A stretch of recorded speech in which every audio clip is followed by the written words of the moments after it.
Shalom, shalom, shalom, shalom, Zion. 12 tribes of Israel scattered worldwide. Shalom, shalom, shalom. Just thought I'd make a quick video. Whew. I've been doing a lot of studying, a lot of praying. As a matter of fact, we have a video. Hopefully, it'll be coming tonight or this evening. Another meditation. We're going to be dealing with that Psalm number 17. It's fantastic, and we're going to be working on that, getting to one of my favorite psalms, which is, of course, Psalm 18. But we're going to be dealing with Psalm 17. But before we do that, I wanted to make a video. Hopefully, you all had a wonderful Shabbat. Hope you all, everybody who was in the room with us on the Shabbat, I hope you enjoyed your time with us. Those that were not, if you had a chance to check out the video, we had a chance to talk about what happened when Hamashiach made it to the other side, and there he was able to deliver a man, and that man looked like a hopeless case until he met our king. So we had a good time on that. But this video, I'm going to keep it short. It's one of those situations where I just feel like the Most High wanted me to say something, and that is this idea of everybody doing what they think is right. Everybody is doing what they think is right, or they are convinced is right. Or may I say it like this, because the biblical way of saying it is more accurate. Everybody's doing what seems right. It seems right. And what's disturbing is in the awakening, one of the things, or I will use myself, when the Most High started waking me up to truth and revealing to me Torah, our culture, our history, started showing us the situations and circumstances that we were in and why we were in them, and your eyes start opening to what's going on in the world and in the world of religion and sociology and politics and all that stuff. There was in me personally, and it still is in me, this really deep desire. As a matter of fact, it became the very motivator of my life to discover what is right. And I heard someone say this, and I've been saying it ever since, that I didn't care who was right. My only concern was what was right. So who was right took a second or third or 100th place to what was right. So I realized at that particular time that it didn't matter to me who was right about something. It didn't make, if a person is right about something, but that particular person is wrong, it does not make the right wrong. Did that make sense, Zion? I'm going to say that one more time because this is going out worldwide and we live streaming. If a person, an individual person, is a bad person, is a wrong person, let's just use that. Let's say he's wicked, but he tells you something that is right. His personal wickedness does not make the right thing or the right information. It doesn't make the right information wrong. See, one of our issues in America, especially those of us who are victims of the slave trade, what we do to determine whether or not information is right or wrong, we look at the person who's bringing us the information. And so that leaves us what we call wiggle room to whether or not we want to believe the information. Because we'll say, I'm not going to believe that information because I don't like the person who's telling me that. The person who's actually saying it, he got issues. He got problems. Okay, but what if the thing he said is right? So when I became conscious of who I was and who I was, I had already listened to all these people and all this doctrine, all this teaching, been through school, been through, taught to me, y'all know the story. But I had determined, what, I'm not making any more decisions in my life based on who's right. It's going to always be based on what is right, always. And whatever is right is the way we got to go. So I'm making this little short video because I want to talk about all the different things that seem to be happening in Yisrael. And basically, there has been a great falling away since I woke up to the truth. People that I used to watch, and I didn't really watch a lot of people real heavy, but there were certain, teachers online and other people that I used to watch. And, I would even get phone calls, hey, Maury, check out so-and-so, and I check them out, I'm like, oh, man, that cat's pretty good. And I would, watch them, and they were watching me, and, we would try to, like, iron sharpen iron, try to do that. But let's just fast forward, 7 years. And if I gave you a list of the people that I used to watch 7 years ago, and then, or even 5 years ago, or 3 years ago, and I brought that same list up today, many of you watching me would be like, what? You watch so-and-so? Why? Because back in the day, they were teaching what was right. But then now there is a falling away, and these people have fallen into idolatry. They have fallen into lust. They have fallen into a captivity. When I say lust, I'm talking about a lust out of their own heart. Lusting after something other than Torah. Not necessarily just dealing with sexual lust, but that's also been included in the whole idea of lust. But again, this is going to be a short video, so I just want to talk about the fact that there is a great falling away right now. And one of the reasons that people are falling away, even especially in Israel, as we wake up to the truth, is because people are operating based on what seems right. When they put their own head, their own mind onto something, they say, you know what? When I think about this, it seems right. And so all the decisions in Zion right now, unfortunately, are being made by people who just look at something and go, you know what? That seems right. So you have a whole lot of wickedness and wicked practices going on in Israel right now, Zion, simply because people are doing what in their mind seems right.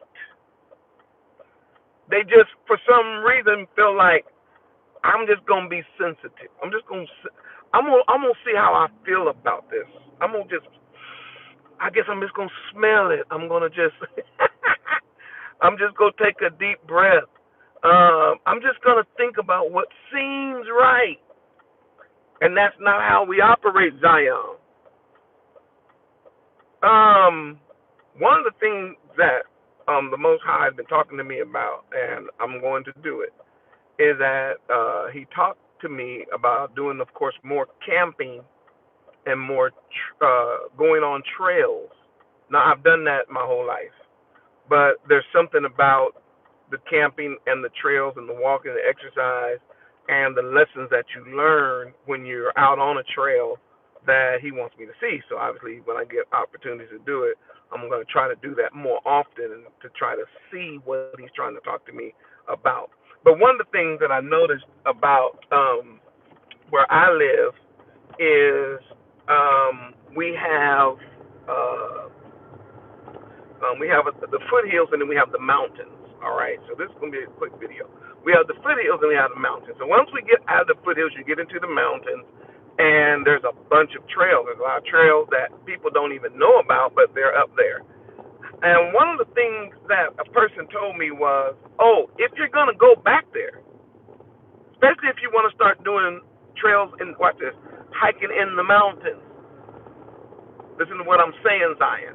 If you want to start operating in the high country, up in the mountains, he said you need a map.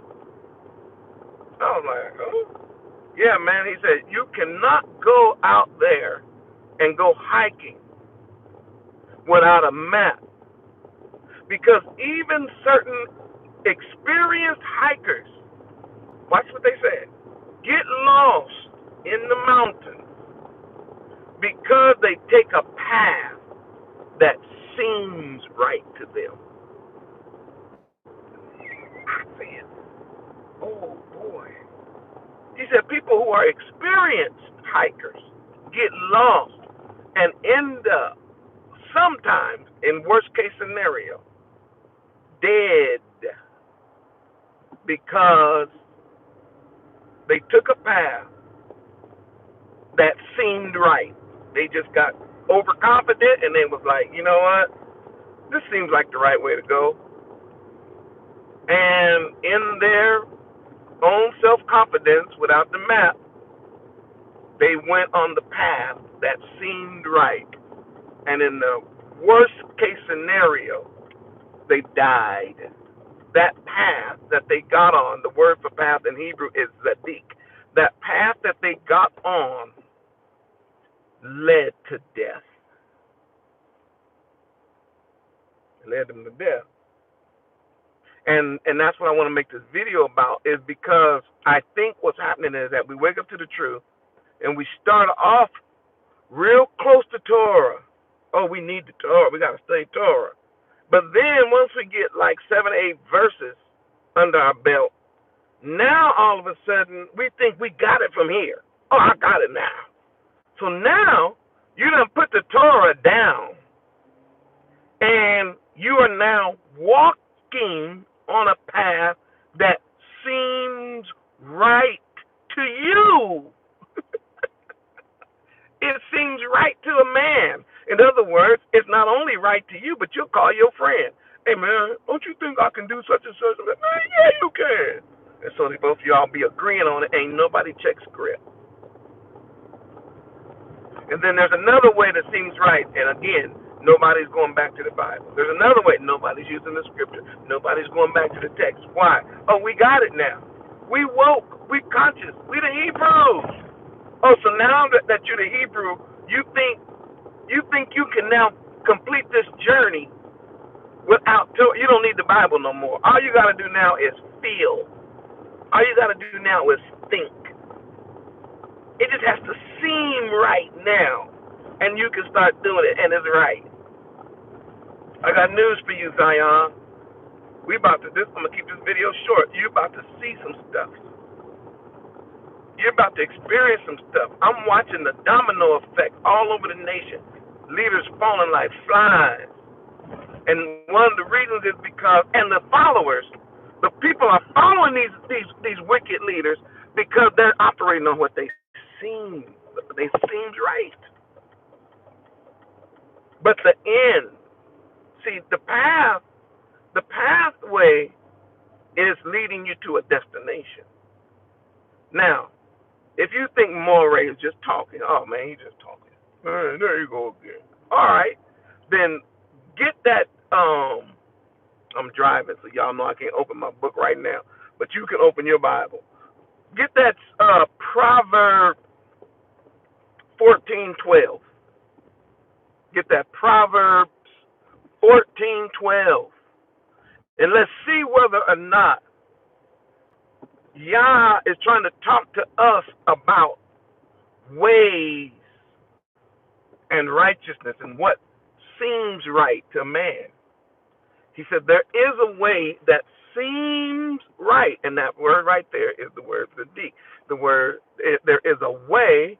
That idea has to do with a pathway, direct. there is a way or a path, I'll use that term, there's a route there that seems right. Oh man, I'm doing this because it seems right. But he's saying, no, it's not. Just because it seems right to you don't mean it's right.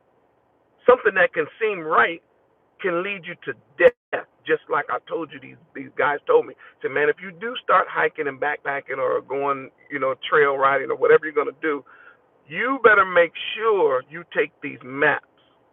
So, Zion, what's happening right now is that all of these so-called leaders in Israel, they are, quote unquote, trailblazing.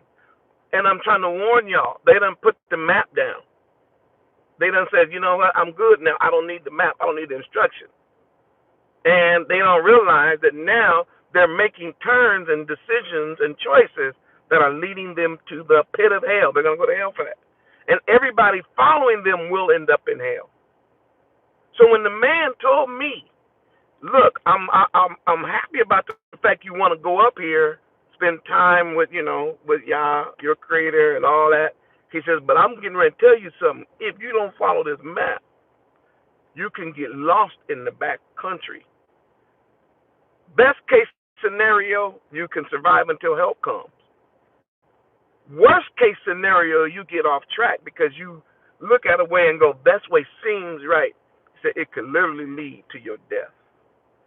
So let's not judge things based on how people feel, Zion. Don't judge it how it seems to you.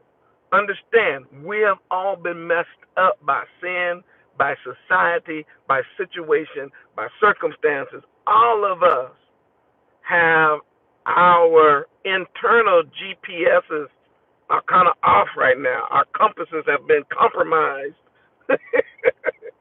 So what does Yah do? Yah gives us Torah in the beginning of the journey and say, follow this. Don't get off this. Don't get off track. Follow this, and the path will lead to life. It'll lead to the holy city.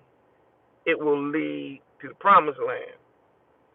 Get off track and start going in the way that seems right. The ways, if you look at that proverb, it'll tell you the ways, plural, will result in death.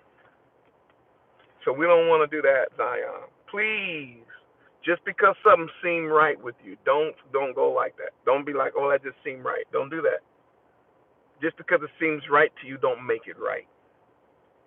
What makes it right is if it lines up with Torah. Hallelujah. Just a quick message. Didn't want this video to be too long. We're going to be getting into that Psalm 17 a little bit later. Y'all stay encouraged and stay prayed up. Stay sensitive to the move of the Ruach HaKodesh in these last days. Let's follow him. Let's follow our King. Hallelujah. Shalom.